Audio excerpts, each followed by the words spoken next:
Tangara and its brother school, Redfield College, follow the philosophy of Opus Dei's Jose Maria Escrivá.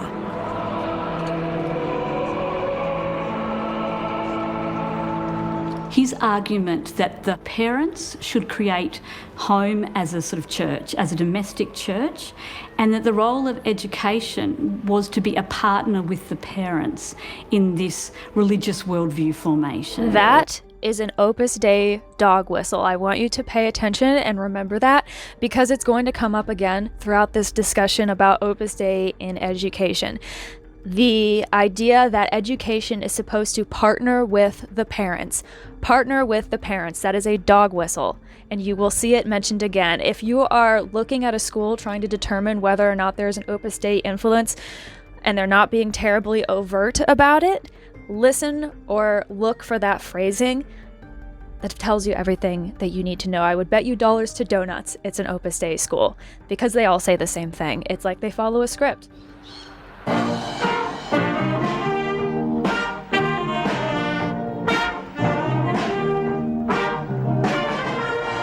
The schools were established by a group of parents in the 1980s known as the Pared Foundation. These schools are not part of the Catholic system, although they do provide Catholic chaplains, Opus Dei chaplains. The people who set up these schools, very pragmatically and sensibly took advantage of the fact that in Australia we provide significant state aid to independent schools.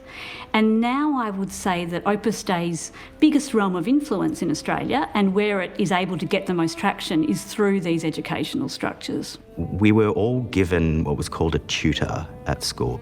Your tutor, who would be one of the teachers at the school, would knock on the door and would take you out of your class for 10, 15 minutes to just have a chat about you and your life and where you are spiritually. And on the face of it, having somebody who's invested in your child, of course that sounds lovely. Unfortunately, that person who's invested in your child has their own agenda, Which is what? Which is recruitment into Opus Dei. We're literally getting it as near from the horse's mouth as we possibly can.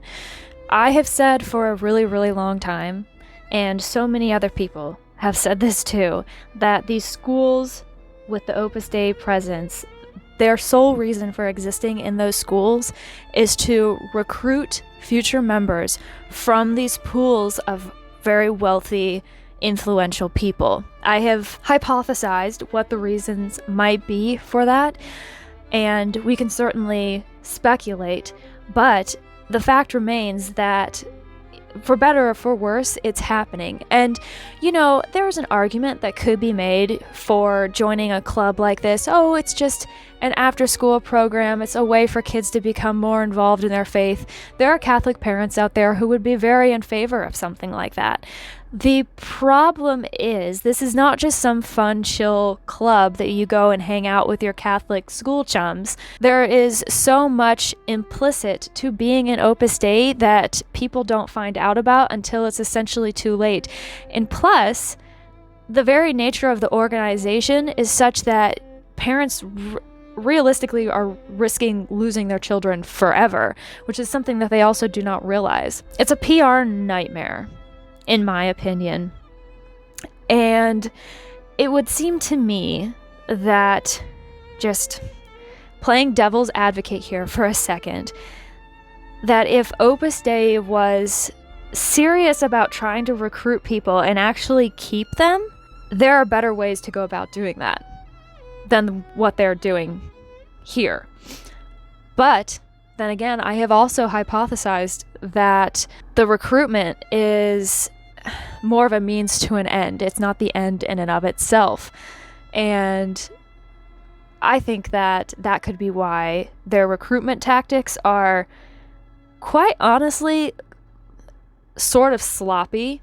It's not elegant. Many students attend after-school study centres, which the schools claim are separate, yet heavily promote them in newsletters seen by Four Corners. If you were to go to the Narana Study Centre after school, one of the numeraries who lived in that facility would tap you on the shoulder. They would ask you about your life and have you started to notice girls and what do you think about girls and have you thought about joining Opus Dei? So, Alex, you have a list of names here of people. It says year 9. What's this? That's a list of the girls that I was working with at the study centre. I was helping, trying to get them closer to God, but also possibly see their vocation to Opus Dei. We were really encouraged to have a list so that every month you could kind of report back on what things you'd actually done with those people individually. So they keep track of everything. Like there was a literal folder that had these people's names in it. But I'm looking at this, it says year 9, like these are 14-year-olds. Yeah, look, I definitely think Opus Dei tries to attract people quite young because when you're that young and you're a teenager, you see the world in an idealistic way. Opus Dei has flat out denied so many times that this is something that they engage in, that they will keep lists and target people and keep tabs on people that they are going after, love bombing people in an effort to get them to join. But I mean, these are your canaries in the coal mine, and this is just a couple of examples. These are just 2 schools in one country out of all of the entire world that Opus Dei has managed to infiltrate. That's why I think this video is so incredibly powerful and why I think people need to see it, because just because of the nature of what the work is, if it's happening in these 2 schools, it's happening in every single one of them.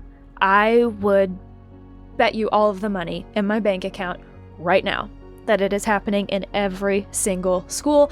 And I don't care what Opus Dei apologist comes on here or comes at me in my DMs telling me that I am wrong. I refer you to my sources, sir, ma'am, take it up with them, because methinks the lady doth protest too much.